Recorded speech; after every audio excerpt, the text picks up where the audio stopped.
Hoy veremos una historia que cambió la forma en que la humanidad mira al cielo. Te contaremos qué vas a escuchar en este programa. El origen de la idea del primer satélite artificial. ¿Cómo y por qué se construyó? ¿Quiénes fueron las personas y equipos fundamentales detrás del proyecto? ¿Y cuáles fueron las consecuencias inmediatas y duraderas para la ciencia, la política y la sociedad? No vamos a revelar todos los detalles ahora. Queremos que te intrigue saber cómo una esfera metálica, relativamente simple, consiguió poner en alerta a gobiernos enteros y encender una carrera tecnológica.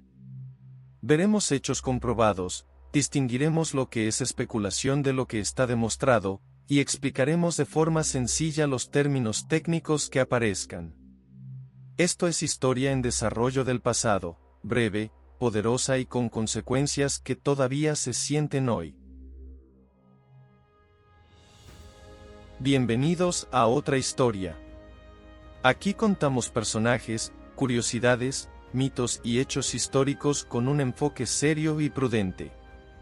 Si te interesa la mezcla de ciencia y política, y quieres entender las historias detrás de los grandes cambios, quédate. Esto te ayudará a verlo claro, sin tecnicismos innecesarios.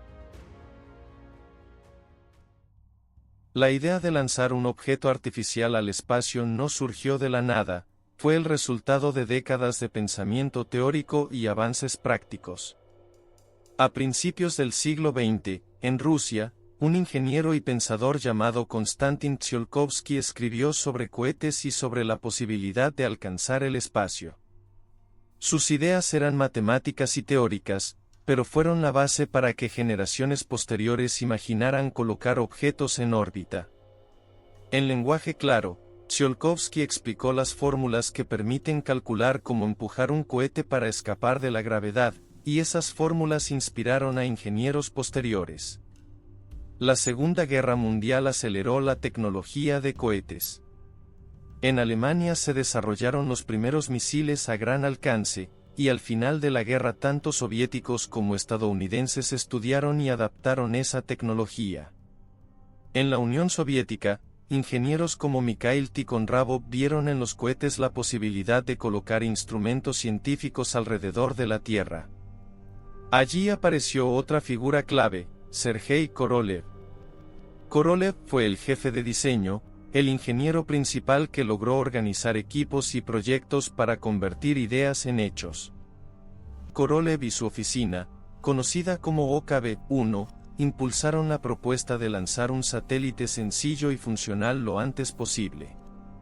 La decisión fue política y técnica a la vez. En la década de 1950 se celebraba el Año Geofísico Internacional, un programa de cooperación científica para estudiar la Tierra. Algunas voces dentro del gobierno soviético vieron en ese calendario una oportunidad, lanzar un satélite que demostrara capacidad técnica y, al mismo tiempo, aportara datos científicos sobre la ionosfera y la radio. Preferir la simplicidad fue una elección estratégica. En vez de diseñar un artefacto complejo que tardara años en estar listo, se optó por una esfera metálica con antenas que pudiera transmitir señales de radio y confirmar que la órbita era posible. La prioridad era ser los primeros. El satélite que se construyó fue una esfera de metal pulido de unos 58 centímetros de diámetro y aproximadamente 83 kilos de masa. Tenía 4 largas antenas para emitir señales de radio y unas baterías y un transmisor sencillos. No era un laboratorio lleno de instrumentos. Su misión principal era orbitar y emitir un pulso sónico de radio, algo que cualquiera con una radioreceptora adecuada podría escuchar. El diseño buscaba fiabilidad, menos cosas que fallaran significaban más probabilidades de éxito. El vehículo de lanzamiento fue una adaptación de un cohete intercontinental conocido como R-7. Ese cohete, originalmente pensado como arma, se modificó para llevar cargas útiles al espacio.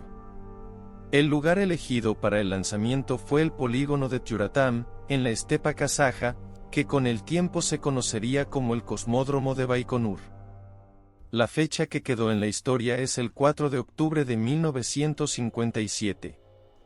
A las 19:28 y 34 segundos UTC, el cohete partió y dejó en órbita aquella esfera metálica que desde entonces sería llamada Sputnik 1. ¿Qué hizo Sputnik en el espacio? Su primera misión fue simple y efectiva: entrar en una órbita alrededor de la Tierra y enviar señales periódicas que se escuchaban como un beep, beep.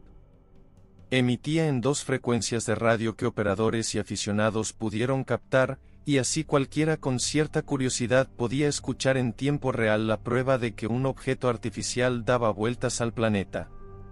Su órbita tenía un periodo de unos 96 minutos, lo que significa que daba una vuelta a la Tierra aproximadamente cada hora y media, y su inclinación, que es el ángulo entre la órbita y el ecuador terrestre, la llevaba sobre muchas latitudes del planeta.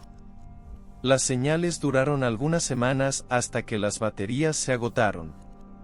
El satélite permaneció en órbita unos 3 meses, hasta que reentró en la atmósfera y se desintegró en enero de 1958. La reacción global fue inmediata y fuerte. Para muchos ciudadanos fue una sorpresa tecnológica. Oyeron en sus radios un pulso que venía de algo que no era humano ni natural, y eso creó fascinación. En los gobiernos, especialmente en Estados Unidos, la sensación fue de alarma. Se habló de un Sputnik crisis, una percepción de que la Unión Soviética había tomado la delantera en tecnología espacial y, por extensión, en capacidad militar.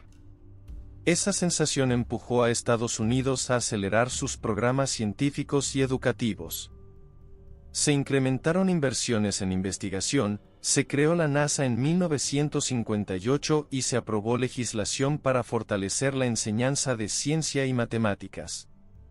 En el terreno práctico, programas como Operation Moonwatch convocaron a observadores aficionados de todo el mundo para seguir la trayectoria del satélite. La prensa se llenó de titulares que, en algunos casos, exageraron el significado, pero la consecuencia real fue que países enteros tomaron la decisión de invertir masivamente en tecnología espacial. Es importante separar lo probado de la interpretación exagerada. Sputnik 1 no era un arma ni un vehículo de espionaje. Era una demostración técnica y científica. Sí tuvo un efecto político inmenso porque, en la Guerra Fría, cualquier avance tecnológico se leía en clave estratégica. La prudencia histórica nos exige ver tanto el hecho, un satélite sencillo en órbita, como el contexto, la rivalidad entre bloques que convirtió un logro científico en símbolo de poder. Desde el punto de vista científico, Sputnik abrió puertas. Permitió medir propiedades de la ionosfera, confirmó que objetos artificiales podían permanecer en órbita y circularon registros de observaciones que sirvieron para planificar futuras misiones. Después vinieron otros satélites más complejos. Sputnik 2, que llevó a la perra Laika al espacio unas semanas después, y más tarde, misiones tripuladas como la de Yuri Gagarin. También impulsó el desarrollo de satélites meteorológicos, de comunicaciones y de observación terrestre. En pocas palabras, Sputnik demostró que la órbita terrestre podía usarse para fines útiles y no solo como mera curiosidad. No podemos olvidar las historias humanas detrás del hito. Korolev y su equipo trabajaron bajo presión, a veces ocultos por cuestiones de seguridad y política. Korolev pasó años en instalaciones cerradas, y así coordinó equipos de técnicos que construyeron y probaron el cohete y la carga de forma veloz. También hubo miles de radioaficionados y observadores anónimos que registraron las señales y las trayectorias. Su participación ciudadana ayudó a confirmar datos y a vincular la ciencia con la sociedad. Esa mezcla de esfuerzo profesional y participación pública es parte del legado de Sputnik. Con el paso del tiempo se generaron mitos y exageraciones. Algunos afirmaron que Sputnik era una prueba de superioridad tecnológica absoluta, o que era el inicio inevitable de un dominio militar total. La lectura prudente muestra otra cosa, fue una demostración que catalizó inversiones y cambios políticos, y que empujó a mejorar la educación y la investigación. La historia enseña que los contextos políticos pueden magnificar el simbolismo de un objeto técnico, y que las interpretaciones deben moderarse con pruebas y con tiempo. Hoy podemos medir su impacto con más calma.